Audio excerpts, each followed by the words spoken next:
Satan, la gueule notre roue. Balcon nous fait chaque jour, ak marichon, l'hypothèque pour nous. Garde Jean pays non dans la boue, haïtien, les copains garous. N'oblige prendre. Bonsoir frères et sœurs, que la paix et la grâce de Dieu capable d'accompagner nous chaque. Nous bénissons bon Dieu pour le privilège qu'il a accordé nous, qui permet que nous là pour étudier sa sainte parole. Je dis à nous allons continuer à étudier que nous avons commencé la semaine dernière. Nous avons continué pour voir la Syrie de notre jour. Mais je dis à nous parler la confédération d'Assyrie. Ok? La confédération d'Assyrie et la destruction de la Syrie moderne. Okay? Semaine passée, nous avons vu à travers les récits trouvés dans le livre de Nahum, nous avons vu que la Syrie, que l'Éternel était menacé pour le capable de détruire. Okay? L'Éternel lui-même, lui menacé à Syrie, lui dit que lui va le détruire. Nous avons un message qui est venu à Juda juste avant une guerre que l'Éternel a suscité contre Assyrie dans le chapitre 2. Okay? Et nous avons un message qui a deux caractéristiques. Une caractéristique de paix, parce que le message a dit pour Juda célébrer et faites-le parce que, ok? Et pour célébrer la paix, parce que méchant pas passer dans le temps. Ça veut dire, mais ça a deux caractéristiques, un message de paix et un message qui c'est une séparation. C'est message ça a annoncé la paix qui c'est le scellement des 144 000 et séparation qui c'est Ézéchiel là qui c'est la purification de l'église. OK? Nous te voyons que le message ça venu juste avant une guerre que Nahum parlait dans le chapitre 2 côté que les chars de guerre d'après des caractéristiques qui bien déterminées. Les chars ils courir avec une vitesse de l'éclair. Il parlait que les chars d'après l'humain comme des flambeaux qui montrent que guerre ça pas qu'à joindre place li dans temps longtemps dans temps Nahum. Maintenant dans l'analyse que nous avons fait selon gens que vos machines viennent évolutionner, c'est jusqu'à la deuxième guerre mondiale nous machines véhicule à moteur t'est évolutionné dans le niveau que Nahum t'a décrit là. Et nous te joignons exactement avant la deuxième guerre mondiale là, tu as gagné un message, même Jean que le parlait dans verset 15 ans qui était venu dans l'église. Un message qui c'est le scellement, qui est pour titre le scellement des 144 000 et qui en même temps annoncé le jugement des vivants. Mais ça n'a pas l'autre titre que la verge du berger qui est venu dans l'église adventiste du 7e jour. Et nous avons dans l'époque de guerre ça, Israël, en parlant de Juda, l'église adventiste du 7e jour, dans le temps noir, t'es supposé joindre, ok, même, t'es supposé restaurer même gens que Israël t'ayait auparavant. Ça veut dire que t'es supposé joindre une gloire, même que Israël t'ayait dans l'époque Josué. Ok? Maintenant, nous voyons ça pas fait dans la deuxième guerre mondiale. Et nous voyons tout dans le même récit, ça, nous voyons que et destructeur là que l'Éternel t'a soulevé contre la Syrie pour détruire la Syrie, il t'a parlé puis devant que destructeur ça t'a prend une défaite devant la Syrie. Ça pas veut dire la Syrie pas tomber sur ça. Je dis à nous parler comment la Syrie pourra tomber. Mais destructeur là t'a prend une défaite. Ça te montre qui ça? Ça te montre puisque destructeur là qui t'a comme objectif pour détruire la Syrie, il pas détruire. Deuxièmement, Judas qui vient pour restaurer grandeur dans le temps de guerre ça pas fait dans la deuxième guerre mondiale là, ça montre que la deuxième guerre mondiale là pas fini, il prend une pause pour la recontinuer, ok, dans le temps noir, ok, dans un temps qui futur proche pour le temps noir que nous vivons là. Ça veut dire deuxième guerre mondiale pour qu'on finisse. Ça les hommes prennent la troisième guerre mondiale là pour nous qui c'est étudiant, c'est deuxième guerre mondiale qui va continuer afin que prophétie soit capable d'accomplir pour Assyrie capable de joindre défaite, ça veut dire détruit, et pour Israël capable de rejoindre grandeur. Ok? Même dans que le parler dans chapitre 2. D'accord? Maintenant, je dis à nous parlons la confédération d'Assyrie et destruction d'Assyrie. Ok? Comme texte de méditation pour aujourd'hui, nous allons lire dans le type qui s'est passé dans le type afin que nous soyons capables de voir exactement qui s'est passé dans l'antitype, ça veut dire dans le temps. On nous lit dans 2 Rois chapitre 16 à partir du verset 5 jusqu'à verset 9. Alors Rétien, roi de Syrie, et Pécache, fils de Ramalia, roi d'Israël, montèrent contre Jérusalem pour l'attaquer. On faut camper là. Ça veut dire nous là dans la première partie verset ça dans verset 16 là, nous qui est Pesquin, Rétien qui c'est roi Syrie, un royaume païen, mettez ensemble avec Pécache qui c'est roi Israël. OK? Yo unis yo pour capable attaquer Jérusalem qui c'est capitale Juda. OK? Ça veut dire qui ça? Ça veut dire un royaume chrétien, pas chrétien, mais un royaume qui compte bon Dieu, un royaume Israël, qui c'est peuple de Dieu, uni avec un royaume païen, ça veut dire confédéré avec un royaume païen, pour attaquer un royaume frêle, pour attaquer frêle qui c'est Juda. Pas bien, nous ok? Dans première étude là, nous te fait une révision pour nous te dire que dans l'ancien temps, ça veut dire dans le temps et Salomon, Israël était divisé en deux. Royaume Israël qui était composé de 12 tribus, il était divisé en deux royaumes. Israël qui était 10 tribus, il y aurait les Ephraïm tout, et Juda qui était 2 tribus. Ça veut dire qu'il y a deux royaumes.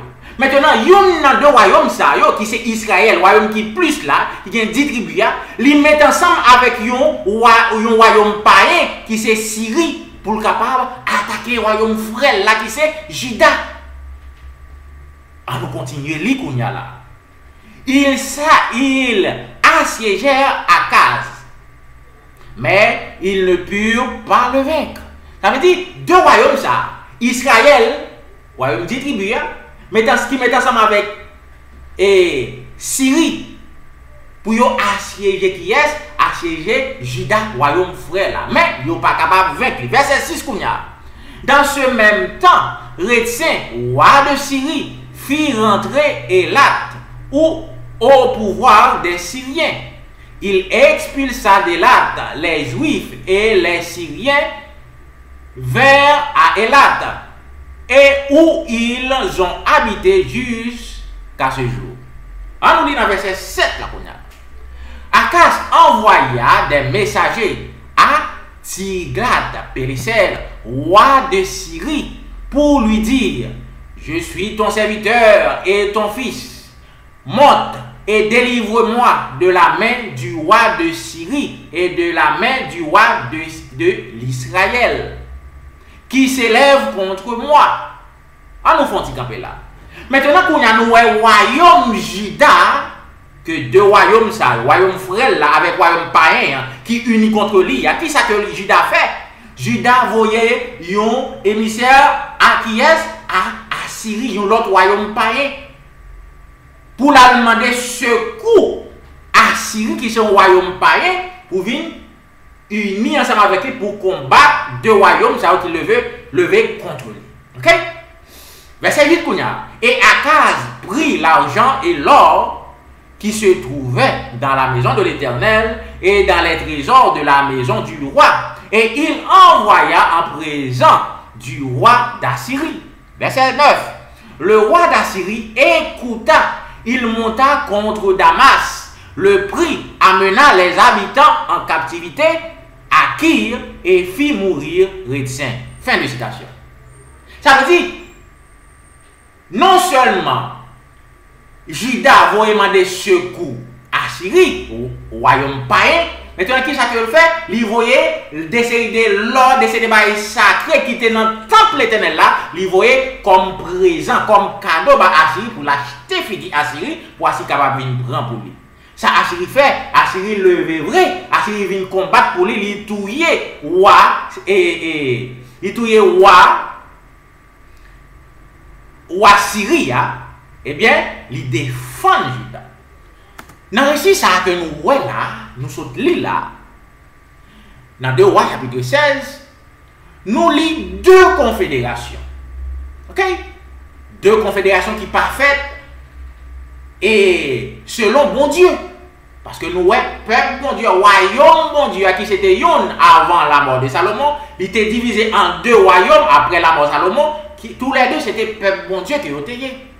Royaume Israël, 10 tribus, et royaume Juda, 2 tribus, fait 12 tribus. Maintenant, Israël, premièrement, royaume 10 tribus, mettez ensemble avec Syrie, un royaume païen, contre frère, contre le royaume Juda. C'est le premier bagage qui fait contre l'Éternel. Maintenant, deuxième confédération qui fait, c'est que Juda lui-même, pour le capable de défendre tête li, pas oublier que deuxième confédération, c'est pour Juda capable de défendre tête li. Li a uni, au lieu de chercher bon Dieu pour défendre lui, qui ça que le fait? Li uni avec qui est? Avec Assyrie, qui c'est un royaume pareil, pour protéger. Ok? 2 confédérations, nous parlons antitype dans le Nouveau Testament. On nous prie l'Éternel pour nous capables d'entrer dans l'étude. Notre Seigneur, notre Dieu, pour Papa nous qui est dans le ciel, là, nous bénissons ton saint grand nom pour privilège pour accorder nous. Merci parce qu'on peut permettre que nous étudions et comprendre chapitre ça, qui est très important dans le livre Ésaïe. Côté qu'on peut montrer nos confédérations qui peuvent faire dans le jour nous, qui est très important pour nous capables de connaître. Aidez-nous s'il vous plaît, pour nous capables de l'esprit, pour nous capables de discerner les bagages qui est très important pour la vie. Au nom de Jésus, avec pardon péché nous. Amen. Ok, frères et sœurs, on entre dans l'étude. On allait dans Ésaïe chapitre 7. Nous allons relater même confédération ça que Israël de fait contre frère qui c'est Juda. Ésaïe chapitre 7, à partir du verset 1er, il dit comme ça. Il arriva au temps d'Akas, fils de Jotam, fils d'Ozias, fils de roi de Juda, que Rétien, roi de Syrie, monta avec Pékash, fils de Ramalia, roi d'Israël, contre Jérusalem, pour l'assiéger. Mais il ne put l'assiéger. Même bagaille là, Ésaïe répétait là, ok?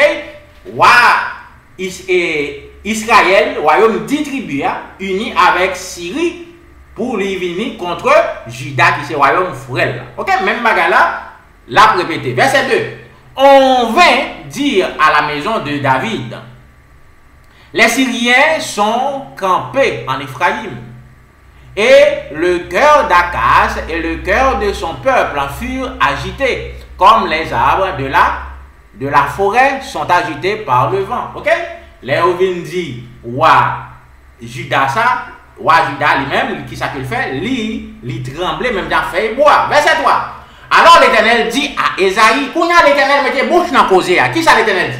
L'Éternel voyait Ésaïe Kounya là, lui dit comme ça. Va à la rencontre d'Akaz, roi de toi et Shebar et Jashub, ton fils, vers l'extrémité de l'aqueduc de l'étang supérieur sur la route du champ du Foulon. Verset 4. Et dis-lui, sois tranquille, ne crains rien, et que ton cœur ne s'alarme pas devant ces deux bouts de tissons fumants, devant la colère de Rétien et de Syrie, et du fils de Ramalia. Verset 5. De ce que la Syrie médite du mal contre toi, de ce qu'Éphraïm et le fils de Ramalia disent. Verset 6. Montons contre Juda, assiégeons la ville et mettons-la en brèche et proclamons-y pour roi le fils de Tabaël. Fin de citation. Ça veut dire, l'Éternel voyait Ésaïe, ok, pour aller devant roi Juda, pour dire pas peur rien, ok, pas peur rien contre confédération ça, que Israël, qui c'est frère, fait ensemble avec le royaume païen, ça, qui c'est Syrie. Maintenant, verset continué, on pral dit nous, qui ça l'Éternel pral fait, ok, pour capable de faire confédération. L'Éternel dit dans verset 7 là, ainsi parle le Seigneur l'Éternel, cela n'arrivera pas, ça veut dire confédération ça que Israël dit que le pral fait contre Juda, il n'est pas qu'à fait. Il dit comme ça. Cela n'aura pas lieu, verset 8, car Damas est la tête de la Syrie, et Rétien est la tête de Damas, deux rois qui c'est roi Syrie et roi Israël. Encore 65 ans, Ephraïm ne sera plus un peuple. La Samarie est la tête d'Ephraïm et le fils de Ramalia est la tête de la Samarie. Si vous ne croyez pas, vous ne subsisterez pas. Verset 10. L'Éternel parla de nouveau à Akaz et lui dit, demande en ta faveur un signe à l'Éternel ton Dieu. Demande-le, soit dans les lieux bas, soit dans les lieux élevés. Akaz répondit, je ne demande rien, je ne tenterai pas l'Éternel. Fin de citation. Ça veut dire l'Éternel baille une prophétie contre qui est? Contre Israël, qui est le royaume, 10 tribus. Il dit comme ça, d'ici à 65 ans, jugement va tomber sur Assyrie et sur Israël. Il va susciter Assyrie sur Israël après 65 ans. Cette prophétie, ça l'Éternel baille Esaïe. Ok, pour la dire à Juda que l'Éternel va juger Israël pour cette confédération, ça que il fait contre le royaume frère. Ok, maintenant qui ça t'est passé? Exactement ça que l'Éternel t'a prédit par Esaïe, l'y accompli. Nous allons lire dans 2 Rois chapitre 17, verset 22 jusqu'à 24, nous allons voir exactement ça l'Éternel dit par Esaïe, l'y accompli. Ok, il dit comme ça. 2 Rois chapitre 17, verset 22. Les Israélites, royaume 10 tribus, s'étaient livrés à tous les péchés que Jéroboam avait commis. Il ne s'en était pas détourné. Verset 23. Jusqu'à ce que l'Éternel chasse Israël loin de lui, comme il l'avait annoncé par l'intermédiaire de tous les serviteurs, les prophètes. C'est ainsi qu'Israël a été exilé loin de son pays, en Assyrie, où il est resté jusqu'à aujourd'hui. Ça veut dire, nous voyons que Assyrie, même Jean l'Éternel t'es prédit par Esaïe, Assyrie vient, il prend Israël, il mène en captivité, il crase, il brise, et il mène reste là en captivité en Assyrie. Qui va que le placer dans le monde là? Verset 24 là, dit nous, le roi d'Assyrie fit venir des gens de Babylone, de Cuta, d'Ava, de Hamath, de Séphavaïm, et il les installa dans les villes de la Samarie, à la place des Israélites. Ils prirent donc possession de la Samarie et habitèrent dans ces villes. Ça veut dire, il prend le peuple Israël là, il mène la captivité dans les nations, parmi les nations, il a le grand pareil qu'on a, il mène Samarie. Il mène en place. Ok? Ça veut dire, frères et sœurs, c'est châtiment, ça, l'Éternel. L'Éternel éparpillé, l'expulsé, royaume dit tribu, jusqu'à ce qu'il n'y ait pas tourné, non, terre. Jusqu'à ce qu'il y ait perdu parmi les nations. Ils ont perdu parmi les nations. Ok? Maintenant, on nous lit dans Ésaïe chapitre 7, à partir de verset 13, pour nous capables de continuer à étudier. Ésaïe dit alors, écoutez donc, maison de David, est-ce trop peu pour vous de lasser la patience des hommes, que vous lassiez encore celle de mon Dieu? C'est pourquoi le Seigneur lui-même vous donnera un signe. Voici, la jeune fille deviendra enceinte. Elle enfantera un fils. Et elle lui donnera le nom d'Emmanuel. Verset 15. Il mangera de la crème et du miel jusqu'à ce qu'il sache rejeter le mal et choisir le bien. Ça veut dire là, nous voyons la naissance de Jésus à partir de texte. Maintenant, pour quelle raison Esaïe dans une prophétie que la parlé de un bagage qui fait dans l'Ancien Testament de Israël, dans l'Ancien Testament, il vient parler de Jésus, de la naissance de Jésus là. Nous parlons pour quelle raison, puis devant. Nous parlons pour quelle raison, frères et sœurs. Maintenant, qui est Emmanuel? Qui est ce monde qui est Emmanuel, ça, que Esaïe lui-même lui parlait là? Matthieu chapitre 1er, verset 23, il dit nous comme ça. La Vierge sera enceinte, elle mettra au monde un fils, et l'on l'appellera Emmanuel, ce que signifie Dieu avec nous. Fin de citation. Ça veut dire Emmanuel, ça, c'est Dieu avec les hommes, qui c'est Jésus qui est venu marcher en tant qu'humain sur la terre, frères et sœurs. Ok? Ça veut dire, nous arrivons là, Esaïe mettait prophétie ça dans l'ère chrétienne. Ça te passait. La mention de la naissance d'Emmanuel ici signifie que cette prophétie aura un accomplissement dans l'ère chrétienne.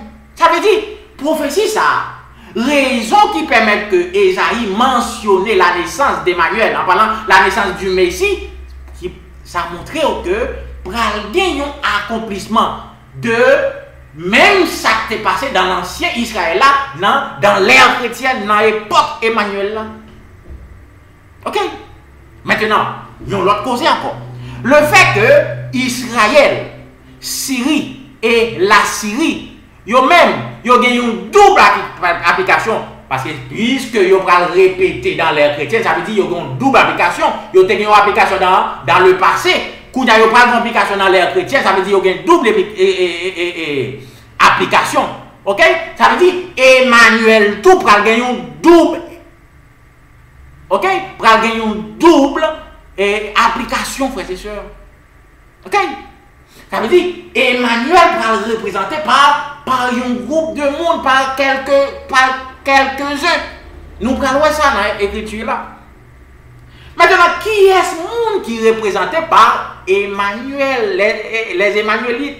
Si groupe monde ça que nous dit, qui peut représenter Emmanuel dans l'ère chrétienne là, qui est-ce que nous prenons?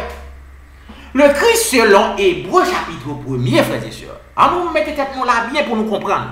Selon Hébreux chapitre 1er, nous voyons Jésus était là avant la terre était créée.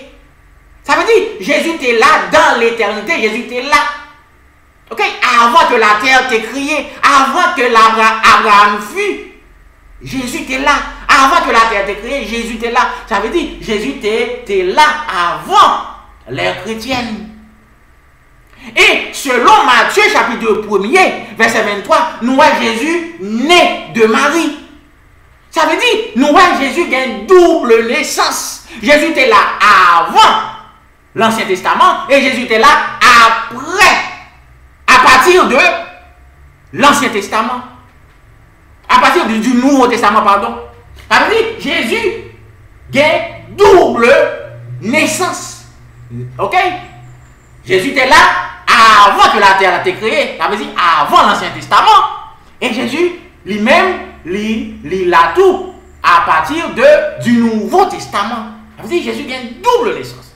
Ça veut dire, monde que Jésus représentait, il est supposé gagner double naissance tout.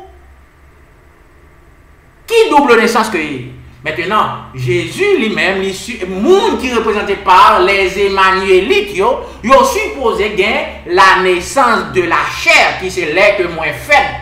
Ok? Naturellement, les moins faites. De maman, les moins faites, ça veut dire naissance de la chair. Deuxièmement, selon Galates chapitre 5, monde ça supposé né de l'esprit. Ok? Monde ça supposé gagner pour le capable, yon Emmanuelite, ok? Pour le capable, yon chrétien qui représente Emmanuel dans le Nouveau Testament, mais monde ça supposé né deux fois, même dans Jésus lui-même, il y a une double naissance. Il était là avant l'ère chrétienne et il est là, ok, à partir de l'ère chrétienne. Double naissance. Maintenant, monde que Jésus représentait, monde qui c'est les Emmanuélites dans le Nouveau Testament, il est supposé qu'il y a qui ça tout? Double naissance. Ça veut dire, il est supposé né de maman yo, qui c'est de la chair, ok? Il est supposé tout né de l'esprit, selon Galates chapitre 5. Maintenant, monde ça yo qui né deux fois yo même yo pral relé qui Jean Emmanuel. OK? Là on parle d'Emmanuel, c'est monde ça que yo mentionné, monde qui né deux fois. Maintenant, on nous continue lecture là. OK? Dans Ésaïe chapitre 7, verset 16 qu'on a dit comme ça. Mais avant que l'enfant, en parlant d'Emmanuel, avant que Emmanuel sache rejeter le mal et choisir le bien, le pays dont tu crains les deux rois sera abandonné. Fin de citation. Ça veut dire nous là, Emmanuel, que nous dit qu'il représentait un groupe de monde dans l'église, un groupe de monde dans l'église, un groupe chrétien qui naît de foi, qui naît de la chair et qui naît de l'esprit. Qui ça que fait avant que petit groupe moun sa yo capable de discerner le bien et du mal. Ça veut dire pendant que moun sa yo petit toujours, Assyrie pral tomber dans l'ère chrétienne.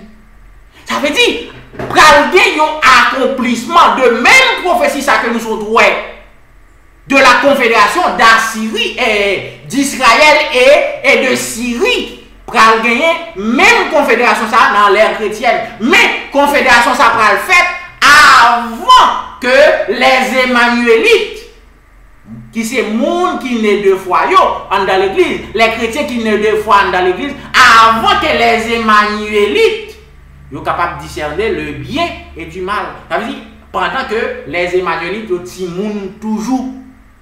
Par contre, nous capter côté hier. OK? On nous continuer. On nous continuer. Maintenant, nous parlons deuxième timoun qui fait dans l'église. OK? Ça veut dire, premier timoun qui fait là, qui est-ce que lié? Emmanuel. Qui représentait un groupe de monde qui naît deux fois dans l'église. Un groupe de monde qui naît de la chair et naît de l'esprit dans l'église. Des chrétiens authentiques dans l'église. Mais Esaïe dit nous, avant que Timoun ça, premier Timoun ça, avant que lui vienne dans la nature, ça veut dire avant que le capable de discerner le bien du mal, prophétie ça à Syrie, que nous qui était passé dans l'ancien Israël là, côté que Syrie était unie avec Israël contre Juda, il va accompli dans l'ère chrétienne. Maintenant, nous parlons d'un deuxième groupe de monde qui est représenté par Maël, Salal, Kajbash dans l'église. Maintenant, on nous lit dans Ésaïe chapitre 8, qui c'est même continuité, chapitre 7 là, nous prenons le pour nous voir le deuxième si nous qui naît dans l'église. Il dit comme ça. Et Ésaïe chapitre 8, verset 3 à 4, on nous lit. Il dit comme ça. Je me suis uni à la prophétesse. Elle est tombée enceinte et a mis au monde un fils. L'Éternel m'a dit, appelle-le Maël, Salal, Kajbash. Verset 4. En effet, avant que l'enfant sache dire papa, maman, on apportera devant le roi d'Assyrie les richesses de Damas et le butin de Samarie. En nous font camper là encore. Ça veut dire, deux petits moun sa yo trouvé dans l'église en même temps. Premièrement, Emmanuel, qui représentait les chrétiens qui naissent deux fois. Maintenant, pour nous jouons Maël, Salai, Alba, qui représente qui? Deux petits moun qui fait dans l'église. Premièrement, qui est-ce qui Maël, Salal, Kajbash, que nous voyons que c'est son deuxième petit moun qui fait là. OK? Maël, Salal, Kajbash, contrairement à Emmanuel, il mentionnait uniquement dans verset 8 là. Ça veut dire, Marielle Salad Albach, il est seulement mentionné dans l'ère chrétienne. Pas de aucun côté que Marielle Salad Albach, il mentionnait qu'elle était là avant le Nouveau Testament. Marielle Salad Albach, ça veut dire, il n'est pas là dans l'Ancien Testament. Ça veut dire qui ça? Ça veut dire, Marielle Salad Albach gagne une seule naissance. Seulement naissance dans le Nouveau Testament. Ça veut dire, Marielle Salad Albach représentait un groupe de chrétiens qui sont dans l'église tout. Dans le même temps, Emmanuel est dans l'église là, qui naît une seule fois, qui seulement naît de la chair, qui pas né de l'esprit. C'est moun sa yo, dans Matthieu chapitre 13, l'Éternel, Jésus relève qui Jean, livré. Maintenant, moun qui se représente par Emmanuel, yo, il représente yo dans Matthieu chapitre 13 comme blé. Dans Matthieu 25, Emmanuel, Maël, Chalal, Kalbak, moun sa yo, groupe moun sa yo, il dit que yo c'est les vierges folles. Pendant que les Emmanuélites, les vierges sages, frères et sœurs. Par contre, jusque-là, nous comprenons. Ça veut dire, deux petits mondes qui font dans l'église, ils sont représentés par Emmanuel, qui a une double naissance, même Jean-Jésus a une double existence. Existence avant que le monde était là, avant dans l'Ancien Testament, et l'existence à partir du Nouveau Testament. Ça veut dire, groupe Mounsao, groupe chrétien, ça rentre dans l'église. Ils sont représentés par les Emmanuélites. Maintenant, il parle de deuxième Timoun qui fait. Timoun, ça a seulement mentionné dans l'ère chrétienne. Il y a une seule naissance qui est représentée par un groupe de monde qui naît seulement de la chair de l'église, qui n'est pas né de l'esprit.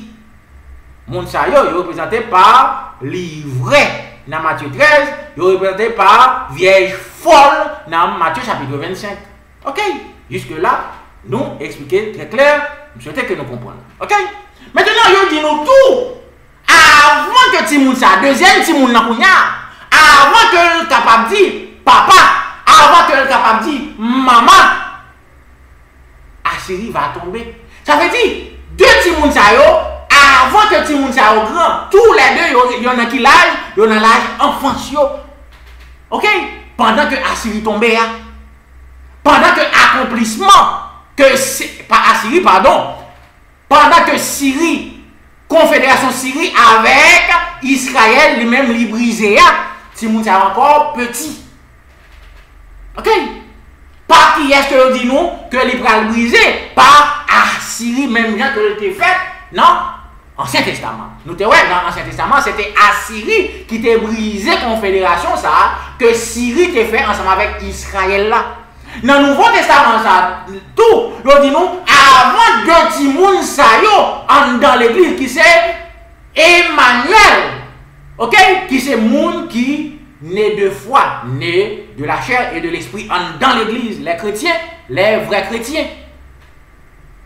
Maintenant, et l'autre Timouna qui c'est Maël, Salal, Kajba, qui c'est moun qui gagne une seule naissance, moun qui pas né de l'esprit dans l'église. Les faux chrétiens, les livrés. Maintenant, avant que Timoun soit au grand, eh bien, prophétie, ça va accomplir, frères et sœurs. Qui c'est prophétie? Qui c'est Confédération Syrie et Israël, ok? Qui pourra écraser par la Syrie, frères et sœurs. Ok. Maintenant, qui est que prophétie ça a accompli dans l'ère chrétienne? Qui est confédération ça a été fait entre qui est? Entre Syrie et Israël dans l'ère chrétienne. Eh bien, confédération ça a été faite en 538, frères et sœurs, après Jésus-Christ. Côté que la papauté unie ensemble avec l'État, unis ensemble avec l'Église, même temps que nous disons, l'Église dans l'Ancien Testament est unie avec un État païen. Eh bien, c'est même bagarre qui fait dans l'ère chrétienne. Eh bien, nous, l'Église de Dieu, qui ça que le fait? li uni ensemble avec l'État qui baille, qui est la papauté.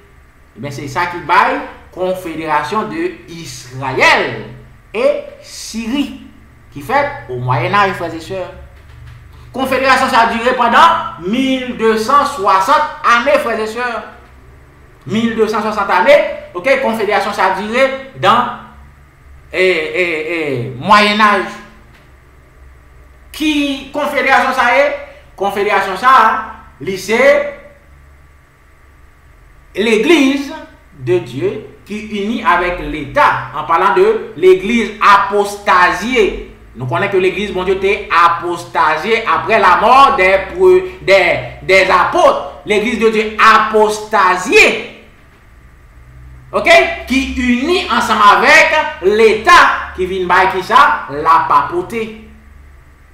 Eh bien, c'est ça qui c'est confédération, qui représentait confédération. Israël t'est fait dans l'Ancien Testament ensemble avec Syrie, État et l'Église. Ok? Unis. Ok, maintenant, yo dit nous, avant que deux petits moun ça dans les chrétiennes, yo grand confédération ça parle de fait. Eh bien, nous, ouais, réforme là, en parlant de réforme qui était faite par Martin Luther dans l'église, mon Dieu, il était commencé dans l'année 1500. Il était commencé dans l'année 1500. Eh bien, nous, maintenant, 2500 jusqu'à 1798, côté que Confédération Syrie et Israël, ça a les mêmes défaites là. Eh bien, l'église était encore dans son enfance. Ça veut dire qui ça?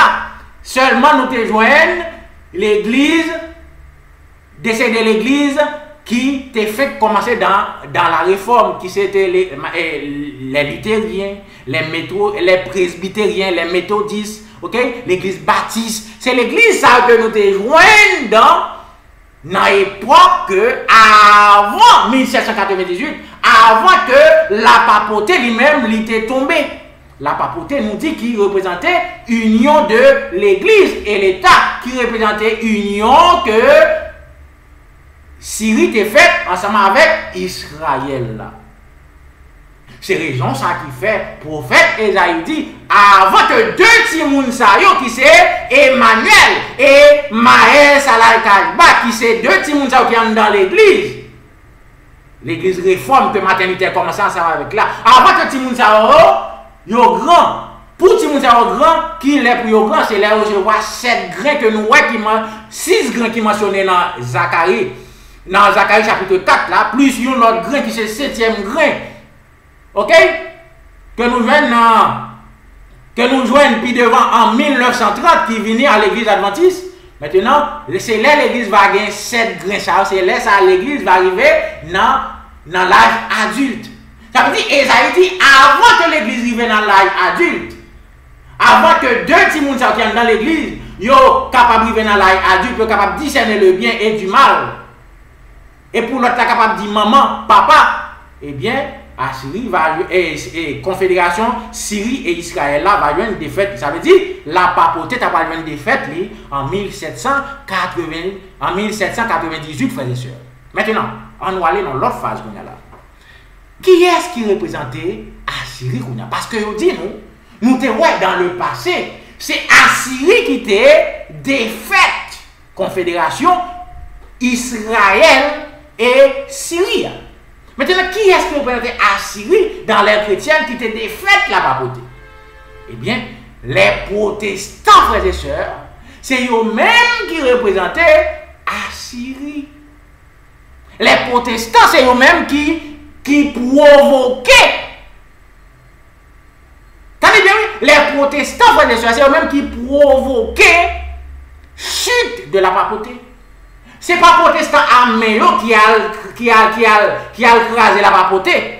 C'est les Français dans la Révolution française qui a écrasé qui prend Pape VI qui a mis en prison, selon l'histoire. Mais qui est-ce qui provoquait ça fait? C'est réforme protestante, frères et sœurs. Ça veut dire, qui est-ce qui représentait Assyrie? ce sont les protestants. Eh bien, si nous prenons l'histoire protestant, nous voyons protestants, c'est eux même qui viennent pendant que, avec l'aide de l'Angleterre, c'est eux-mêmes qui étaient échappés de persécution papale. Ok? Dans l'Europe, qui étaient venus réfugiés dans la nouvelle terre, en Amérique, qui viennent par naissance à qui est? Les États-Unis d'Amérique. Ça vient montrer que Nahum a raison. Les Nahum dit que c'est les États-Unis. Il montrait à travers elle que c'est les États-Unis qui représentaient par Assyria. Les États-Unis, la Grande-Bretagne et tout le monde qui est allié ensemble avec eux, tout pays qui est allié ensemble avec eux, c'est eux-mêmes qui représentaient par qui est?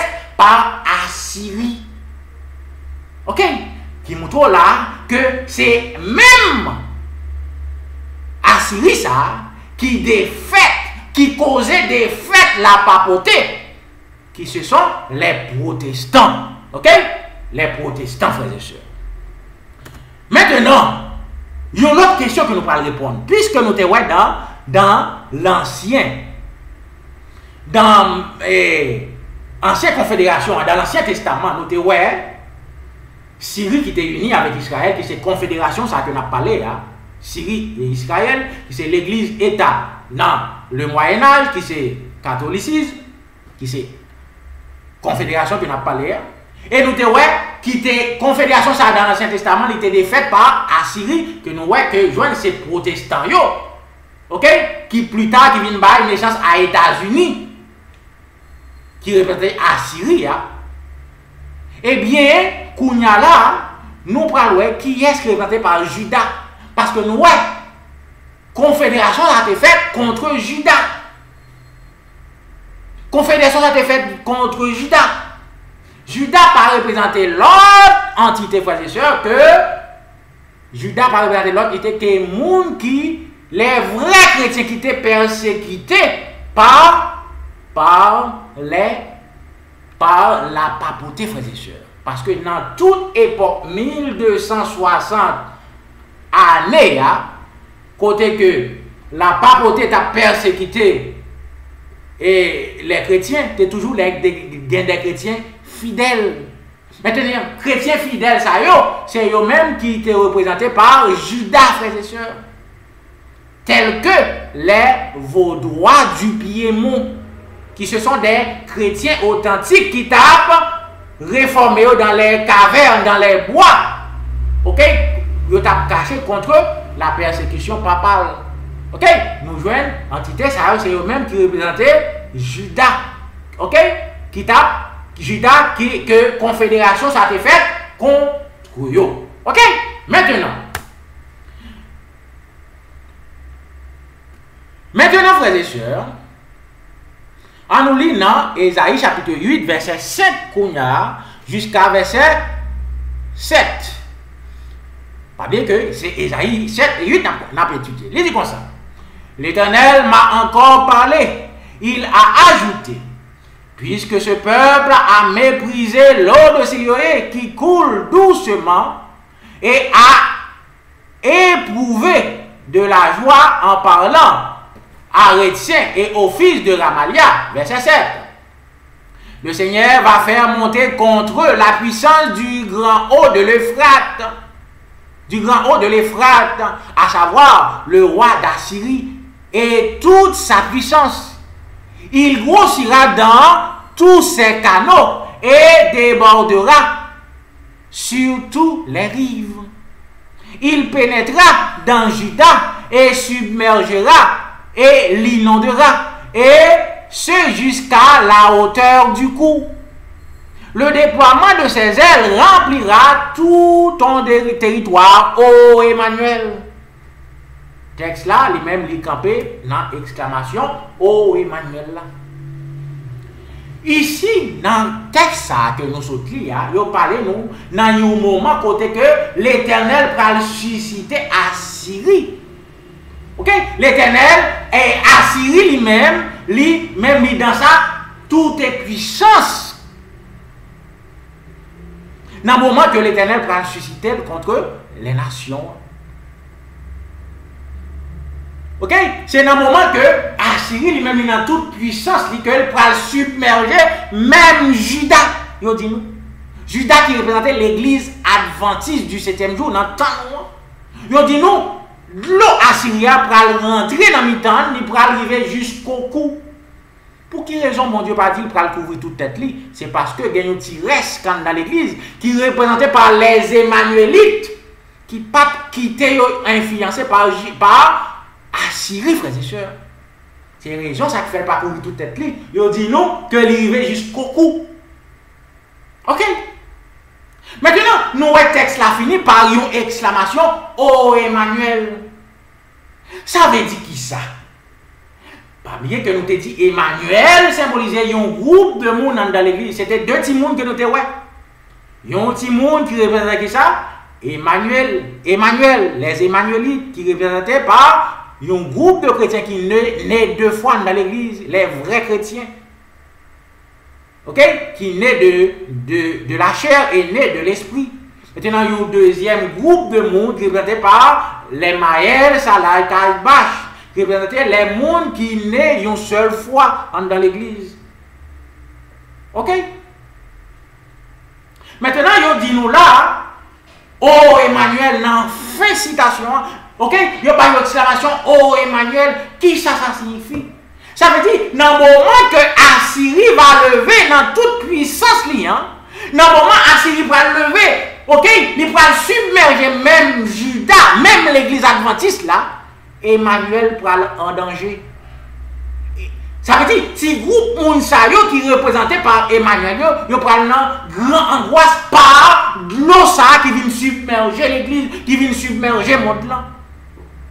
Aïe, aïe, aïe. Ça veut dire, Emmanuel prend un grand danger. Nous parlons ça pour le passé, Emmanuel. Comment Emmanuel prend un danger? Si groupe Mounsayo qui est représenté par Emmanuel, les Emmanuélites dans l'église. OK? Maintenant, qui ça accueilli?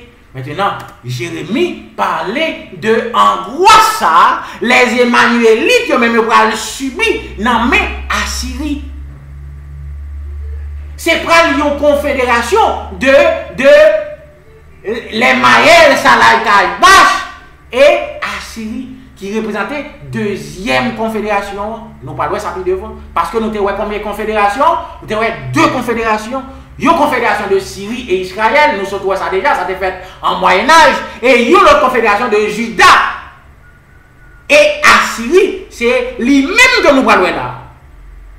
Juda, qui c'est l'église adventiste du 7e jour. OK? Qui pral uni avec Assyrie contre Emmanuel. Ça veut dire, les Maël, Salai, Taïbash, dans Juda, dans l'église adventiste, pral unis ensemble avec Assyrie contre Emmanuel. C'est raison ça qui fait exclamation dit oh Emmanuel, qui montre que Emmanuel pral dans une détresse. Jérémie chapitre 30, verset 5 à 7, lui montre nous angoisse Emmanuel va subir comme l'angoisse de Jacob. Jérémie dit comme ça. Voici ce que dit l'Éternel. Nous entendons des cris de frayeur, c'est la panique et non la paix. Verset 6. Informez-vous donc et regardez si un homme peut mettre au monde un enfant. Pourquoi vois-je tous les guerriers les mains sur les hanches comme une femme prête à accoucher? Pourquoi tous les visages sont-ils devenus livides? Verset 7. Quel malheur, voilà le grand jour. Il n'y en a jamais eu de pareil. C'est une période d'angoisse pour Jacob, mais il en sera délivré. Fin de citation. Jérémie montre là, il y a une angoisse que le peuple mon Dieu a subi dans fin temps. Côté que yo pral garçon, les guerriers pral camper avec mes souranches tant pour femme qui est tranché. Tant pour femme qui en travail qui pral accoucher. Et bien c'est même bagay ça que mon Dieu ouais dans Ésaïe chapitre 8 qui fait que le bail exclamation ça oh Emmanuel. Côté que Assyrie pral lever contre Emmanuel pour être capable de tout yé. Maintenant on nous continuer dans Ésaïe 8, nous pral lire pour verset 9 et 10 pour nous ouais confédération ça. OK? Est-ce que la confédération ça va être durable? En nous, la confédération d'Assyrie. Il dit comme ça. Poussez des cris, peuple, mais vous serez brisés. Prêtez l'oreille, pays lointain. Préparez-vous au combat, mais vous serez brisés. Oui, préparez-vous au combat, mais vous serez brisés. Verset 10. Vous aurez beau prendre des décisions, elles seront sans effet. Vous aurez beau prononcer une parole, elles ne s'accompliront pas, car Dieu est avec nous. Amen. Ça montre que, puisque le texte là fini par Dieu est avec nous, ça montre nous que Dieu part ensemble avec Assyrie dans tout ça que le va faire. Parce que le texte dit, tout ça que le fait, il pas réussi là-dedans. Il dit, préparez au combat et il pas réussi. Pour vous réunir, pour vous confédérer, vous va briser, confédération, ça va briser. Ça veut dire, confédération, ça lui-même, il prend sans issue. Confédération, ça que Assyrie pour le faire, il prend tomber là-dedans, il prend perdu là-dedans.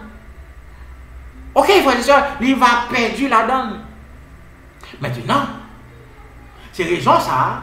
Maintenant, Emmanuel nous dit, nous que le dit auparavant, il va y exclamation, oh Emmanuel, que nous autres, qui c'est Emmanuel qui prend en détresse dans l'époque, Assyrie pour le confédérer. Maintenant, nous allons l'expliquer bien pour nous, pour quelle raison Emmanuel lui-même, en parlant, peuple bon Dieu qui prend l'angoisse de Jacob dans l'église, pour quelle raison Emmanuel prend en danger.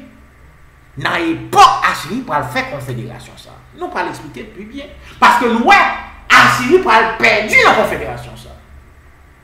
On nous fait un petit coup d'œil dans le passé, dans le type pour nous capables de comprendre bien ça, on va expliquer là. Nous avons vu dans le type que dans la deuxième confédération, Juda lui-même était uni avec Assyrie pour être capable de protéger tête li. Attendez bien pour qui ça? Juda lui-même était uni avec Assyrie. C'est pour chercher propre protection. Pas oublier ça. Dans le type, dans l'antitype, nous supposons joindre même bagaille là. Qui c'est Juda, qui c'est l'église adventiste, qui prend uni avec Assyrie, qui c'est les États-Unis, pour le capable de joindre protection. C'est ça que nous supposons joindre dans l'antitype. Parce que c'est ça, nous les joindre dans le type. Ok?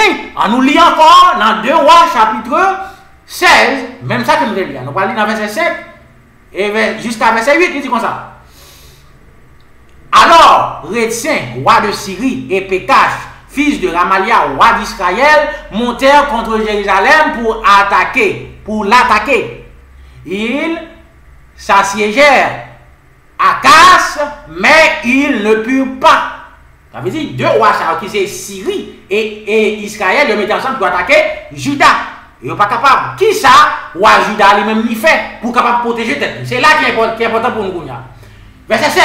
Akas envoya des messagers à Tiglath-Pileser, roi d'Assyrie, pour lui dire, je suis ton serviteur et ton fils. Monte et délivre-moi de la main du roi de Syrie et de la main du roi d'Israël qui s'élève contre moi. Et Akas prit de l'argent, de l'or qui se trouvait dans la maison de l'Éternel et dans les trésors de la maison de l'Éternel, il y envoya en présent au roi d'Assyrie. Verset 9. Le roi d'Assyrie écouta, il monta contre Damas, l'a pris, amena les habitants en captivité à Kir et fit mourir Rétien. Fin de citation. Ça veut dire, nous, là, Juda te fait qui ça? Juda te demandé secours. Il prend l'or, il prend l'argent et l'éternel, il voyait en secours, il voyait à chercher secours qui bon à Assyrie, il uni. Ça veut dire, Juda confédéré avec Assyrie. Ça veut dire, ça c'est deuxième confédération que nous te voyons. Ok? Première confédération nous te voyons, c'est Israël et Syrie. Ça a été fait dans Moyen-Âge. Maintenant, il y a une deuxième confédération qui c'est Israël et qui c'est Juda qui unit Kounia ensemble avec Assyrie qui baille l'Éternel pour capable acheter faveur de la Syrie pour protéger tête. OK? Qui pourra le faire dans le temps noir, dans l'époque que nous vivons là. OK? Maintenant, nous voyons que raison qui permet Juda à confédérer avec Assyrie, c'est pour il était capable de protéger tête de une confédération qui était faite déjà. Qui confédération ça a été qui pourra permettre que Juda a confédérer avec Assyrie. Et confédération ça a tout pourra permettre que Assyrie confédérer pour le capable d'aller en guerre. Qui confédération ça est? Qui t'aime tout confédération ça pas qu'à confédération que nous se trouvons qui c'est Israël avec Syrie que nous se trouvons dans la moyenne âge. Il pas qu'à lui-même parce que ça lui-même n'est en fait depuis des siècles. Il pas qu'à lui-même. Qui confédération ça est? Alors, confédération ça, nous venons dans Zacharie chapitre 14 à partir de verset 2. Nous parlons de confédération ça que l'Éternel pourra susciter contre Assyrie pour le capable de détruire. OK? Il pourra susciter contre Assyrie pour le capable de détruire. C'est raison ça qui pourra permettre que Juda lui-même, par peur, même bien qu'il était fait dans le type, il pourra l'unir avec Assyrie. Pour quelle raison il pourra l'unir avec Assyrie? Ah, nous pourrons ouais. Zacharie chapitre 14 pourra dire nous, confédération ça qui fait premièrement pas qui est. L'Éternel dit comme ça: je rassemblerai toutes les nations pour qu'elles attaquent Jérusalem. La ville sera prise, les maisons seront pillées et les femmes violées. La moitié de la ville ira en captivité, mais le reste du peuple ne sera pas exterminé de la ville. Fin de citation. De qui est-ce qu'elle a parlé là? Parce qu'elle parlait de Jérusalem là, que l'Ibral rassemblait toutes les nations contre lui. De qui Jérusalem l'Éternel a parlé? Car nous voyons qu'on a parlé de Jérusalem là, nous voyons que c'est Juda, qui c'est l'église adventiste. Est-ce que c'est de même lui-même que a parlé dans Zacharie chapitre 14 là? Nous voyons que l'Éternel va confédérer une pile de nations pour attaquer, pour détruire. Non, frères et sœurs. Jérusalem, ça que l'a parlé dans Zacharie chapitre 14 là, c'est Jérusalem qui existait actuellement, qui est en Palestine, qui c'est nation ça, nation juive actuellement, qui pas craint l'Éternel, qui pas croit jusqu'à présent dans Messie, dans Jésus. C'est eux-mêmes que vous allez assiéger. Et texte là, lui montrer exactement que c'est Jérusalem que vous allez attaquer. Eh bien, nous, tout l'autre jour là, nous, la nation Israël là, ils ont annexé Jérusalem comme partie de territoire. Ça a montré que exactement le texte ça, lui-même, il va accomplir dans la nation, ça, sous-nation, ça, qui c'est Israël, qui actuellement qui existait en Palestine, qui tout en cas fait guerre avec les Palestiniens, dans tel éternel là, c'est eux-mêmes l'éternel pour lever les nations contre eux. Qui nation ça l'éternel pour lever contre eux? L'Éternel va soulever, frères et sœurs, les Arabes. OK? Les Arabes et toute nation qui s'est ennemi Israël, il va soulever contre eux. Pour capable provoquer qui ça? Pour provoquer Assyrie. Ah, comment qu'elle va provoquer Assyrie? C'est parce que Assyrie c'est allié Israël. Puisqu'elle va l'attaquer Israël, eh bien, il va attaquer Assyrie. Eh bien, Assyrie va le dans le devoir pour capable de défendre Israël qui s'est allié. Eh bien, c'est là que l'Ibral qui ça, l'Ibral prend un piège. Sans que le pas connaît que c'est l'Éternel qui suscitait l'autre nation ça contre Israël afin que le capable attirer Assyrie pour Assyrie capable de défendre Israël et puis pour Assyrie tout joindre dans une grande nuit. Pour Assyrie tout joindre fin en Israël, en Palestine. OK? Maintenant, l'Église lui-même, en parlant groupe ça qui symbolisait les Maël, Salal, Kajbash, qui entrent dans l'Église, qui pas de discernement, eh bien, qui ça que vous allez faire? Vous allez unir avec Assyrie. Pour quelle raison que vous allez unir avec Assyrie, frères et sœurs? On va expliquer bien. Israël, Assyrie qui c'est les États-Unis et Grande-Bretagne et tout pays allié, yo bien un bagage que yo pral craindre parce que Première confédération, ça que nous sommes trouvés dans Zacharie chapitre 14, côté que l'Éternel va susciter tous les pays arabes et les pays qui contre Israël, qui va susciter pour attaquer Israël. Ça veut dire, première confédération, ça, frères et sœurs, les fait en Orient, les pays d'Orient. Or, nous connaissons comment les pays d'Orient, eux-mêmes, yo servi. Les pays d'Orient, ils n'ont pas accepté ça que le capitalisme. Okay? Nous avons pile pays. Ok? Qui ça que vous fait? C'est imposer que vous imposé religion. Les musulmans, c'est ça que vous fait. Maintenant, Occident qui c'est pays, ça, qui c'est Assyrie. Ok? Assyrie qui est représenté par l'Occident, qui c'est les États-Unis et tout pays allié, qui ça que vous fait? Vous prenez pour ne pas perdre liberté que nous gagnons. Nous prenons peur pour ne pas perdre système ça qui c'est le capitalisme pour ne pas perdre. Et bien c'est raison ça que parce que si l'Orient gagne dans la guerre ça qui c'est pour la troisième guerre mondiale, mais pour nous qui c'est deuxième fin de la deuxième guerre mondiale que nous sommes dans ok. Si l'Orient gagne guerre ça, qui ça va le passer? Eh bien, l'Orient va imposer sous Occident principe. Nous allons perdre liberté. Nous pas gagner capitalisme encore. Eh bien, qui ça va le passer? C'est raison ça va permettre à Syrie pour confédérer pour capable de défendre Israël pour ne pas perdre guerre ça. Ça veut dire deux confédérations. Une confédération de l'Orient qui va attaquer Israël, puisque Israël c'est allié États-Unis qui c'est Assyrie, et bien l'Occident va le confédérer pour répondre, pour aider Israël. Et bien c'est là l'Occident va le perdre dans la guerre ça. Mais qu'on y a là, question qu'on a posée, comment que l'Église adventiste fait impliquer dans la guerre ça? Comment fait que nous parlons de Judas qui va confédérer dans la guerre ça? Nous allons montrer comment que Judas va confédérer dans la guerre ça. C'est parce que actuellement, même peur que les Occidents vont gagner, l'Église adventiste et toute l'Église protestante vont gagner. Qui peur qu'il y ait? Liberté religieuse.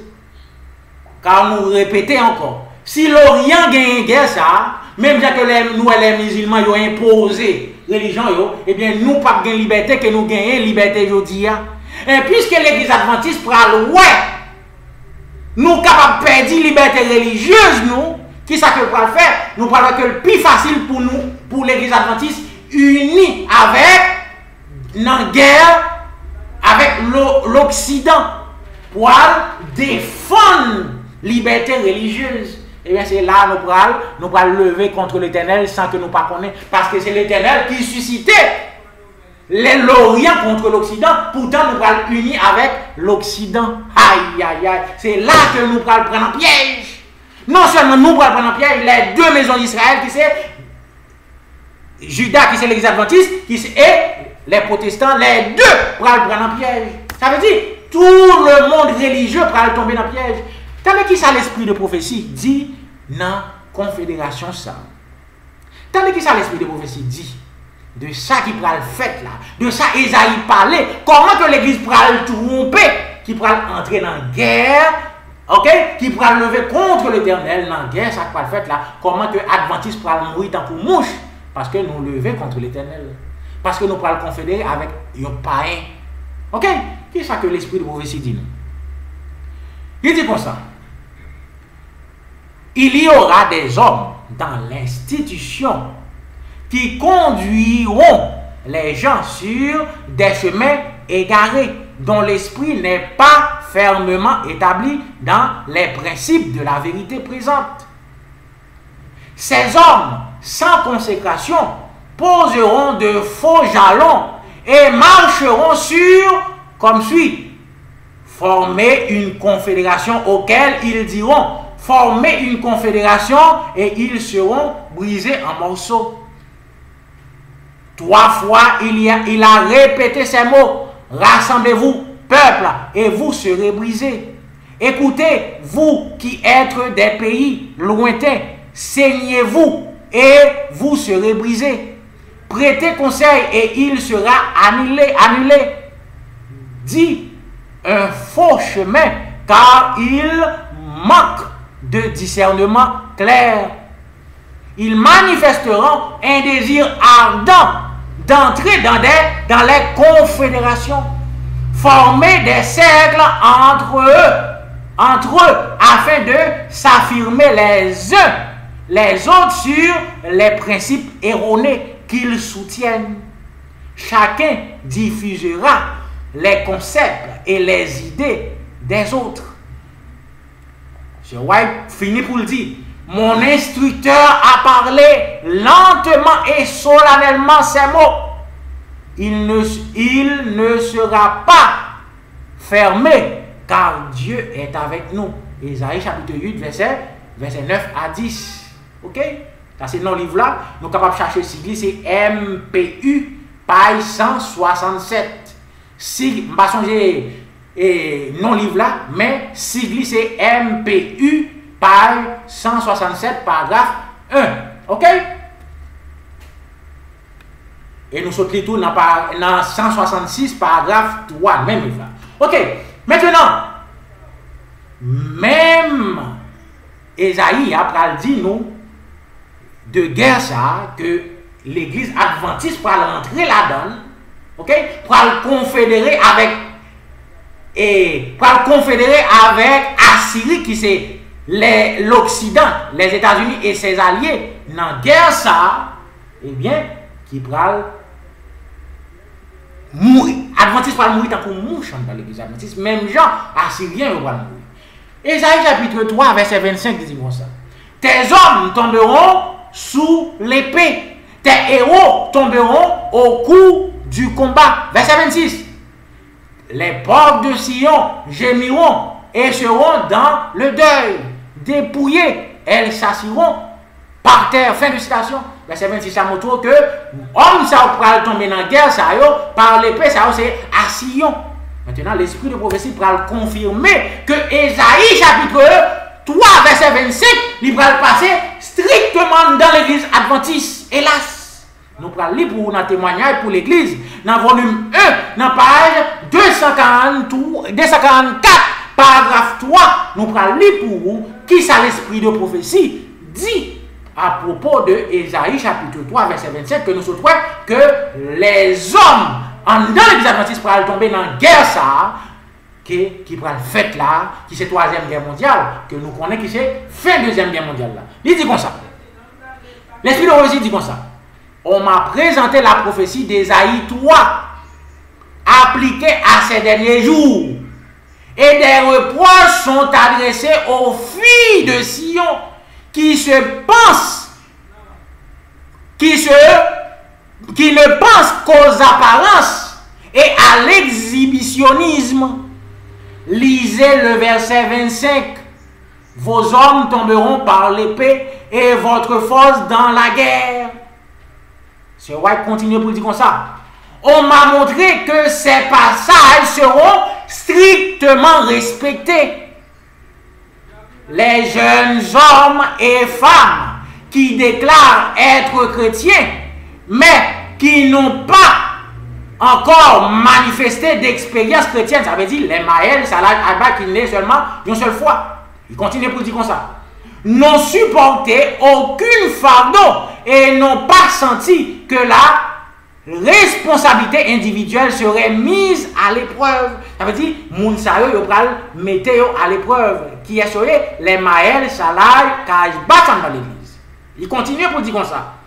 Ils seront réduits en poussière et aspireront à avoir une expérience des choses de Dieu, ce qu'ils n'ont pas réussi à obtenir. Mounsayo, yo pral réduit en poussière dans la guerre. Ça veut dire, Mounsayo qui pral confédérer avec Assyrie pour aller défendre la liberté religieuse là. Ça veut dire, l'église adventiste qui pral participer dans la guerre mondiale qui pral faire tout devant là, nous pral réduit en poussière. Aïe, terrible, frères et sœurs. Ça veut dire, les Maël, Salah, Alba, qui pas de discernement, nous pral unis avec qui est? Avec Assyrie dans la guerre ça va fait là. C'est roi continue pour le dire, pour finir texte pour le dire qui ça, pour le montrer que c'est un bagage grave. Il dit comme ça. La guerre, c'est le casque de combat. Oh mon Dieu, protège ton peuple maintenant. Témoignage pour l'Église, volume 1, page 245, paragraphe 1. Fin de citation. Terrible, frères et sœurs, pour montrer que exactement, Jean que l'Éternel lui-même lui prédit là, il va faire comme ça. Israël qui c'est l'Église adventiste du 7e jour, il va unir avec Assyrie qui c'est les États-Unis et ses alliés dans la guerre mondiale qui va faire là, mais ni les États-Unis ni l'Église adventiste nous pourrons tomber dans une mouche, car c'est l'Éternel qui soulevait l'Orient contre l'Occident. Mais puisque nous-mêmes nous pas connaissons, nous pourrons unis. Maintenant, nous pourrons lever contre l'Éternel. Maintenant, la raison pour laquelle Emmanuel sera en danger de mort. Nous sommes tout à l'heure que Emmanuel lui-même, qui c'est les petits groupes de monde qui sont dans l'église, petits groupes de monde qui sont dans l'église qui prennent en danger de mort. Nous souhaitons que les gens prennent en danger de mort. Pour qui raison? Nous prenons raison dans Ésaïe chapitre 8, verset 11 jusqu'à verset 15. Jusqu'à verset 16, nous parlons. Il dit comme ça. Oui, voici ce que m'a dit l'Éternel, avec toute la force de son autorité, pour m'avertir de ne pas suivre la voie qui était celle de ce peuple. Ah, nous faut camper là. Ça veut dire, les Emmanuélites prennent l'Éternel averti et les baillons comme message pour averti à Maël, Salai, à Taïbas et tout l'autre monde qui prend uni avec Assyrie dans la guerre ça pour nous avertir pour ne pas qui ça pour ne pas suivre voie que Assyrie a suivre là. Verset 12. N'appelez pas conspiration tout ce que ce peuple appelle conspiration. Ça veut dire Assyrie pral relais de ces débats conspiration. L'Éternel dit nous pas relais conspiration, ça Assyrie relais conspiration. N'ayez d'eux aucune crainte et ne soyez pas troublés. Ça veut dire l'Éternel dit nous pas crainte, ça Assyrie crainte. Pourtant l'Église adventiste pral peur, même gens Assyrie pral peur. Tandis que l'Éternel dit nous là, nous pas supposé peur. Ça qu'a fait là, car Dieu est avec nous. Mais malheureusement, Maël Salat Kajbash, qui c'est moun qui dans tête l'église, qui ça que pral faire, yo pral préférer suivre les voies d'Assyrie. Verset 13. C'est l'Éternel, le maître de l'univers, que vous devez respecter comme saint. C'est lui que vous devez craindre et redouter. Ça veut dire, dans le moment ça, c'est l'Éternel pour nous paix. Parce que c'est l'Éternel qui suscitait l'Orient contre l'Occident. C'est lui-même pour nous craindre. Nous pas supposés craindre. Liberté religieuse qui va le perdu pour nous unir avec Assyrie pour raison ça. Verset 14. Il sera alors un sanctuaire, en parlant de l'Éternel, il sera alors un sanctuaire, mais aussi une pierre qui fait obstacle, un rocher propre à faire trébucher pour les deux communautés d'Israël, un filet et un piège pour les habitants de Jérusalem. Tenez bien, oui, l'Éternel va un sanctuaire pour peuple, pour les Emmanuélites, les gens qui tendent, les gens qui obéissent avec eux. Moun qui pas à confédérer avec Assyrie, mais tant que l'Éternel prend tout, une pierre d'achoppement pour les Maël, Salat Kajba qui a uni avec Assyrie contre l'Éternel. Il prend une pierre d'achoppement pour eux. Mais on parle là de deux communautés d'Israël. Qui ça deux communautés d'Israël ça veut dire? Ça veut dire non seulement l'église adventiste prend dans piège ça, eh bien l'église protestante tout prendre en piège ça tout. Ça veut dire, les deux, toutes les communautés chrétiennes, ils prennent unis dans la guerre ça, pour défendre la liberté religieuse. Verset 15. Beaucoup parmi eux trébucheront, ils tomberont et se briseront, ils seront pris au piège et capturés. Qui ça que je dis nous là, c'est même bagaille que nous sautons là, non, que l'église adventiste pral entrer dans la guerre et nous pral en pile, non, nous pral mourir dans la guerre là.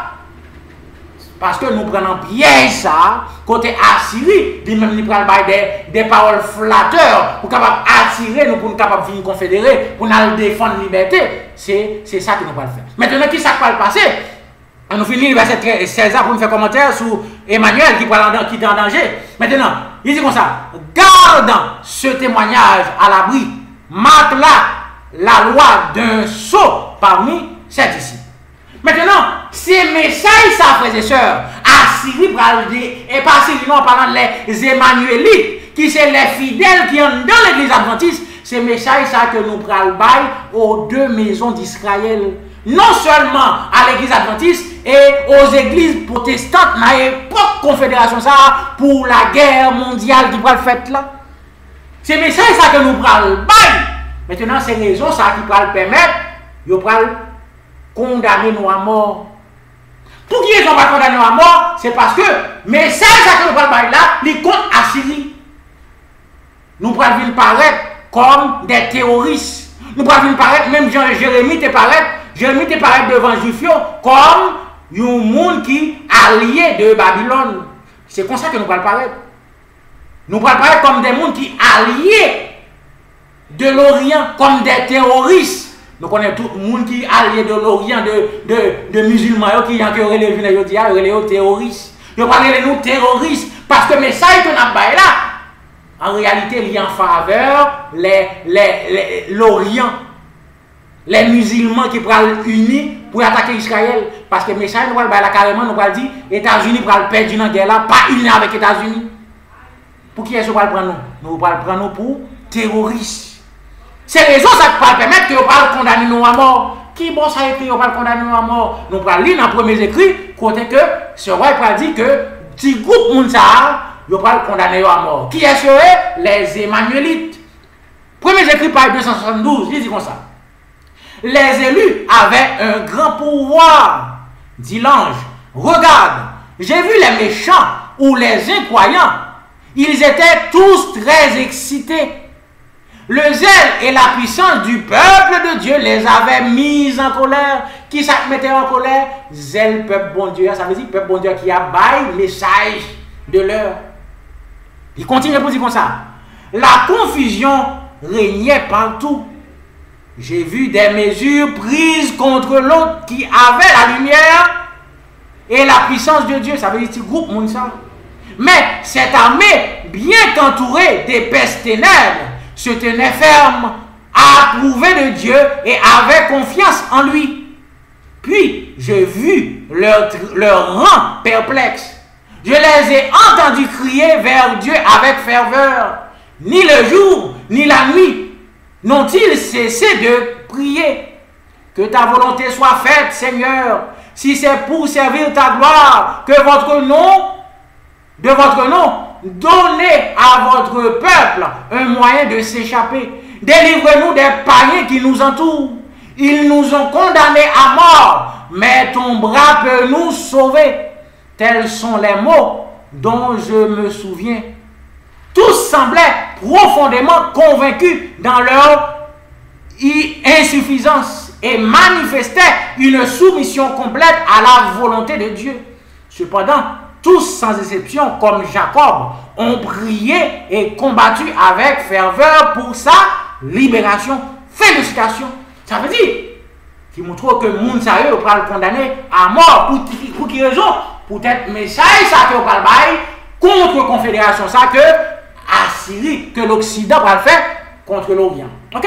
Ésaïe chapitre 30, verset 31, dit comme ça. À la voix de l'Éternel, l'Assyrien tombera. L'Éternel le frappera à coups de bâton. Verset 32. Et à chaque coup de bâton qui lui est destiné et que l'Éternel fera tomber sur lui, on entendra les tambourins et les harpes. C'est ouvertement que l'Éternel combattra contre lui. Qui ça que l'Éternel va le faire?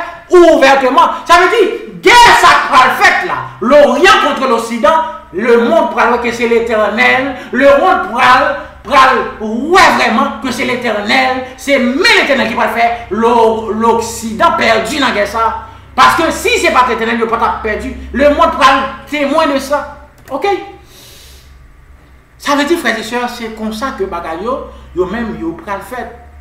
Maintenant, pour nous continuer dans la même angoisse que les Emmanuélites, yo même yo pral subir, OK? À cause de message que vous allez délivrer, que nous jouons dans Ésaïe chapitre 8, eh bien, tragédie des siècles, dit nous comme ça, dans le moment de trouble là, qui ça va le passer? À l'approche de la tempête, nous avons tragédie des siècles, dans page 666, paragraphe 1, il dit comme ça. À l'approche de la tempête, beaucoup de ceux qui professent croire le message du troisième ange, mais qui n'ont pas été sanctifiés par l'obéissance à la vérité, entre parenthèses, les Maël, Salad, Kashbash. OK, on va continuer. Abandonneront leur foi et rejoindront les rangs de l'opposition. En parlant, ils vont unir avec Assyrie. En s'unissant au monde et en participant à son esprit. Ça veut dire qu'ils vont unir avec Assyrie, ils vont participer à même esprit de guerre ensemble avec eux. Ils arriveront à voir les choses de presque sous les mêmes lumières qu'eux. Ainsi, quand il sera temps de l'épreuve, ils seront prêts à prendre le côté le plus facile et le plus populaire. Les hommes de talent et d'éloquence qui se sont autrefois amusés dans la vérité uniront leur puissance pour séduire et tromper les âmes. Ils deviendront les ennemis les plus féroces de leurs frères d'autrefois. Lorsque les observateurs du sabbat sont amenés au tribunal pour répondre de leur foi, ces apostats seront les agents les plus actifs et féroces, OK? Les plus actifs de Satan pour les calomnier et les accuser et pour inciter les magistrats contre eux au moyen de faux rapports et d'insinuations. Il continue pour le dire comme ça dans le paragraphe 2, il dit comme ça. En ce temps de persécution, la foi des serviteurs de Dieu sera mise en rude épreuve. Ils ont fidèlement proclamé l'avertissement. Ne regarde que Dieu et sa parole. L'Esprit de Dieu agissant dans leur cœur les a obligés à parler. Stimulés par un zèle sacré et d'impulsion divine, ils ont rempli leur devoir et ont déclaré au peuple les paroles qu'ils avaient reçues de Dieu, sans s'arrêter pour en calculer les conséquences. Ils n'ont pas consulté les intérêts temporaires, ni cherché sa réputation ou leur vie. Cependant, lorsque la tempête d'opposition et de vitupération éclatera sur eux, certains consternés seront prêts à exclamer: si nous avions prévu les conséquences de nos paroles, nous aurions gardé le silence. Ils seront entourés de difficultés. Satan les assaillira de terribles tentations. Le travail qu'ils ont entrepris semblera dépasser de loin leur capacité. La destruction les menacera. L'enthousiasme l'enthousiasme qui les a encouragés s'attompera. Cependant, ils ne peuvent pas revenir en arrière.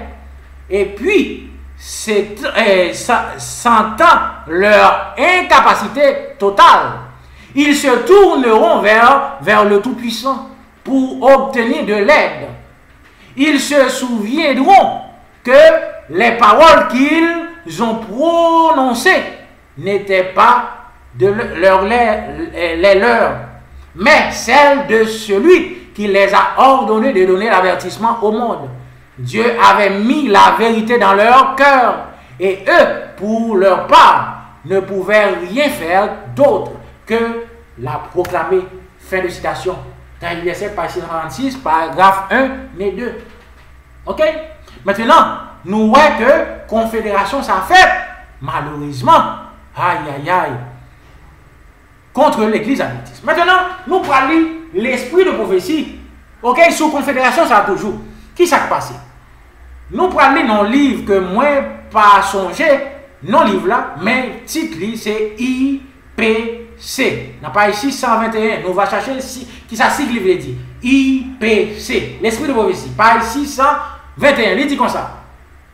Satan bouge avec sa puissance infernale pour inspirer les hommes à former des alliances et des confédérations du mal contre la lumière et la parole de Dieu. Le mépris de l'inspiration, l'exaltation des idées des hommes dits sages place le talent humain au-dessus de la sagesse divine et les formes de la soi-disant science au-dessus du pouvoir de la piété vitale. Ce sont les signes des derniers jours. Il continue pour le dire comme ça. Mais l'Église doit combattre les ennemis visibles et invisibles, et elle se battra. Les agents de Satan, sous forme humaine, sont sur le terrain. Les hommes se sont confédérés pour s'opposer au Seigneur des armées. Ces confédérations continueront jusqu'à ce que le Christ quitte son lieu d'intercession devant le propitiatoire et revêtit des robes de la vengeance. Qu'il est que confédération ça a continué? Confédération des hommes avec le monde, il va continuer jusqu'à ce que Jésus quitte sanctuaire là, l'ivêtule avec robe de sa vengeance. Selon études que nous avons dans le passé, les Jésus pral vêtu de sa robe de sa vengeance, c'est dans l'époque Jésus pral exécuter Ézéchiel chapitre 9. Ça veut dire, jusqu'à Ézéchiel 9, les hommes ont confédéré contre mon Dieu. Et pas rien parler nous dans l'église. Actuellement, il y a une confédération avec les païens. L'église n'a écuménisme, frères et sœurs. Ça veut dire, actuellement, l'église, il y a une confédération de l'église de Dieu qui c'est l'église adventiste avec les païens. Ce ouais, nous dans le texte que quand il y a une confédération, il n'y a pas de guerre avec une confédération jusqu'à Ézéchiel 9. C'est Ézéchiel 9 qui va mettre fin avec la confédération de peuple bon Dieu avec païens. Ok? Ésaïe chapitre 10, verset 24 dit comme ça. Cependant, voici ce que dit le Seigneur, l'Éternel, le Maître de l'univers, toi, mon peuple qui habite en Sion, n'aie pas peur de l'Assyrien, il te frappera à coups de bâton. Il lève son gourdin contre toi comme le faisaient les Égyptiens. Verset 25. Mais encore un peu, très peu de temps, et ma fureur contre toi prendra fin. Ma colère se dirigera contre lui pour le détruire. Fin de citation. Ça veut dire, l'Éternel a parlé à ce peuple-là. Assyrie pour opprimer. Il va mettre nous dans l'esclavage. Même gens égyptiens ont fait peuple Israël. Mais après un petit bout de temps, très peu de temps, l'Éternel va le délivrer nous. Il va le tourner colère contre qui est? Contre les Assyriens, qui sont les États-Unis, pour les détruire. Ok? Qui l'Éternel va détruire les Assyriens? Qui qu'il va faire ça? Ésaïe va répondre dans Ésaïe chapitre 14, verset 24. Il dit comme ça. L'Éternel des armées a juré, disant, pour certains comme j'ai pensé, ainsi il arrivera, et comme j'ai pris conseil, la chose s'accomplira. Verset 25. De briser l'Assyrien dans mon pays, et je le foulerai aux pieds sur mes montagnes. Et son joug sera ôté de dessus eux, et son fardeau sera ôté de dessus de leur épaule. Verset 26. C'est là le conseil qui est arrêté contre toute la terre. Et c'est là la main qui est étendue sur toutes les mains. Ça veut dire, l'Éternel a montré dans le texte que l'Éternel va détruire Assyrie qui bat dans mon pays qui c'est Palestine. nous sommes là que c'est pas que l'Éternel finit unit l'Orient pour attaquer Israël. Maintenant, Assyrie qui va répondre, qui va défendre Israël, et bien l'Éternel va détruire. Et bien il y a raison pour dire là que c'est dans le pays, en Palestine, guerre ça va le fait. Et bien c'est là que les Assyriens, qui sont les États-Unis et c'est l'allié, ils vont détruire. Qui bosse spécialement en Palestine, ça va le faire. Joël va répondre nous dans Joël chapitre 3, verset 9 à 14. Pour nous côté exactement, guerre ça, que le monde va aller la troisième guerre mondiale. Et nous-mêmes, nous parlons de fin de la deuxième guerre mondiale. Côté que l'Orient, ok, va confédérer contre l'Occident. Eh bien, qui va guerre ça va le faire? Joël va répondre nous. Joël chapitre 3, verset 9 à 14, il dit comme ça. Publiez ces choses parmi les nations, préparez la guerre, réveillez les héros, qu'ils s'approchent, qu'ils montent tous les hommes de guerre. Verset 10.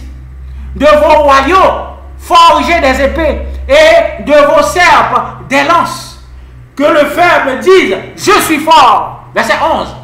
Hâtez-vous et venez-vous, toutes les nations d'alentour, et rassemblez-vous là, ô Éternel, fais descendre tes héros. Verset 12.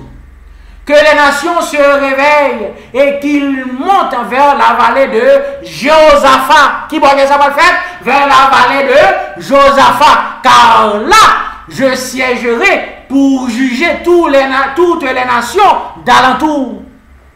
Verset 13. Toutes les nations d'alentour. Saisissez la fossile, car la moisson est mûre. Venez fouler, car le pressoir est plein. Les cuves regorgent, car grande est la méchanceté. Verset 14. C'est une multitude dans la vallée de jugement, car le jour de l'Éternel est proche. Dans la vallée du jugement. Fin de citation. Qui bon vallée du jugement ça? Qui c'est? La vallée de Josaphat. Maintenant, frères et sœurs, l'Éternel unit l'Orient pour capable de détruire Assyrie qui c'est l'Occident. Maintenant, les Assyrie finissent détruits. Les Occidents finissent vaincre dans le combat ça. Qui ça va le passer? Est-ce que l'Orient a tout prendre tel Éternel là? Est-ce que tel Éternel là pas tout appartient avec l'Orient, en parlant de musulmans, tout pays qui viennent vaincre Assyrie? Non, frères et sœurs. L'Éternel va juger à leur tour. L'Éternel va détruire. Zacharie chapitre 14, à partir du verset 12, dit-nous qui ça que l'Éternel va faire avec le monde qu'il finit susciter contre Assyrie. Il dit comme ça. Zacharie chapitre 14, à partir du verset 12, il dit comme ça. Et c'est ici la plaie dont l'Éternel frappera tous les peuples qui auront fait la guerre contre Jérusalem. Leurs chairs se fondront tandis qu'ils seront debout sur leurs pieds. Et leurs yeux se fondront dans leur orbite. Et leurs langues se fondront dans leur bouche. Verset 13. Et il arrivera en ce jour-là qu'il y aura de par l'Éternel un grand trou parmi eux, et ils saisiront la main l'un et l'autre, et ils leveront la main l'un contre l'autre. Verset 14. Et Juda aussi combattra à Jérusalem, et les richesses de toutes les nations d'alentour seront rassemblées, or, argent et les vêtements en grande quantité. Verset 15. Et ainsi sera la plaie du cheval, du mulet, des chameaux et de l'âne, et de toutes les bêtes qui sera dans les champs. Elle sera selon cette plaie-là. Fin de citation. Maintenant, l'Orient qui finit détruit, ok, Assyrie, qui s'est passé, l'Éternel va jeter plaie sur eux pendant que vous debout. Yeux pral pourri dans orbite pendant que vous vivant. Langue pral pourri dans bouche pendant que vous vivant. Ça veut dire que pral pourri debout. Et reste qui était l'un pral lever contre l'autre. Ça veut dire, une pral touyer l'autre. C'est ça que l'Éternel pral mettre confusion parmi eux. Ok? Ça veut dire, c'est comme ça que vous pral détruire. Ça veut dire, l'Éternel suscite l'Orient contre l'Occident. L'Occident fin détruit. Maintenant, l'Éternel jetait plaie sur l'Orient. L'un détruit l'autre. C'est comme ça que terre l'Éternel la vignette pour qui est? Pour l'Église triompher. Pour le royaume qui va établir dans le moment ça. Pour l'Église triomphante qui va gagner siège en Palestine dans l'époque ça. C'est raison ça dans Isaïe chapitre 2. Il dit comme ça que toutes les nations vont courir qu'il est dans le dernier temps à Jérusalem pour y aller chercher la loi de l'Éternel. Parce que la loi sortit de Sion, qui est en Palestine, et de Jérusalem. C'est raison ça tout qui fait dans Apocalypse chapitre 14, verset 1 à 4. Il dit comme ça, dans verset 1, il dit: je regardais et voici l'agneau se tenait sur la montagne de Sion et avec lui les 144 000. Ça veut dire, dans l'époque ça, que l'église fin purifiée, les Emmanuélites, l'Éternel fin sauvé, qui pral en Palestine, en Sion. Ok? Dans la terre éternelle là, que l'Éternel fin nettoyer, il fin détruire non seulement l'Orient et l'Occident par une guerre mondiale, eh bien, les 144 000, les Emmanuélites, ils parlent sous mon sillon avec Jésus. Ok? Maintenant, dans Ésaïe chapitre 8, verset 18, pour nous capables de terminer, il dit comme ça: voici moi et les enfants que l'Éternel m'a donnés. Nous sommes des signes et des présages en Israël de la part de l'Éternel des armées, qui habite sur la montagne de Sion. Fin de citation. Ça veut dire, dans l'époque que deux petits mouns qui c'est Emmanuel et Maël Salai à Kalbat, les que on va venir grand, les que Emmanuel va capable de discerner le bien et le mal, et Maël Salai Kalbat va capable de dire maman, papa. Dans l'époque ça, nous va comprendre que guerre ça, confédération Assyrie ça, et établissement royaume, non, il va faire. Parce que ça va être un signe pour l'église adventiste du 7e jour. Ok? Il va être un signe pour l'église adventiste. Pour nous capables de terminer, on a pris dernier verset, verset 19 jusqu'à verset 22, pour nous finir avec chapitre 8 là, pour nous finir avec le sujet. Ok, Ésaïe chapitre 8, verset 19. Si l'on vous dit, consultez ceux qui évoquent les morts et ceux qui prédisent l'avenir, qui poussent des sifflements et des soupirs, répondez. Un peuple ne consultera-t-il pas Dieu? S'adressera-t-il aux morts en faveur des vivants? Verset 20. À la loi et au témoignage, si l'on ne parle pas ainsi, il n'y aura point d'aurore pour le peuple. Verset 21. Il sera errant dans le pays, accablé et affamé, et quand il aura faim, il s'irritera, maudira contre son roi et son Dieu, et tournera les yeux en haut. Verset 22. Puis, et regarda vers la terre, et voici, il y aura que détresse, obscurité et sombre angoisse. Il sera repoussé comme l'épaisse ténèbres. Fin de citation. L'Éternel baille le conseil à qui est? À les Emmanuélites, les fidèles dans l'église. Il dit que les que dans le moment ça arrive, dans le moment de trouble ça, les que on va dire les Emmanuélites, puis on va consulter les démons, puis on faire et consulter les démons, puis on est capable de voir une vérité. Parce que dans l'époque ça, il y a un pile ténèbres sur la terre, un pile ténèbres dans l'église, un pile fausse doctrine. Qui s'appelle bon Dieu? Les Emmanuélites vont répondre à la loi et au témoignage que eux-mêmes ils ont parlé. Parce que les hommes n'ont pas qu'à consulter les démons. Ils n'ont pas qu'à consulter les morts en faveur des humains. Ça montre que reste peuple bon Dieu. Ok? Les Maël Salai à Kajbat, ils vont tomber dans l'erreur. Ok? Ils vont consulter les démons dans l'époque ça. Et c'est la raison ça qui fait que je dis, époque ça pas une époque d'épreuve pour qui est? Pour l'église adventiste du 7e jour. Ok? C'était sujet à ça, frères et sœurs.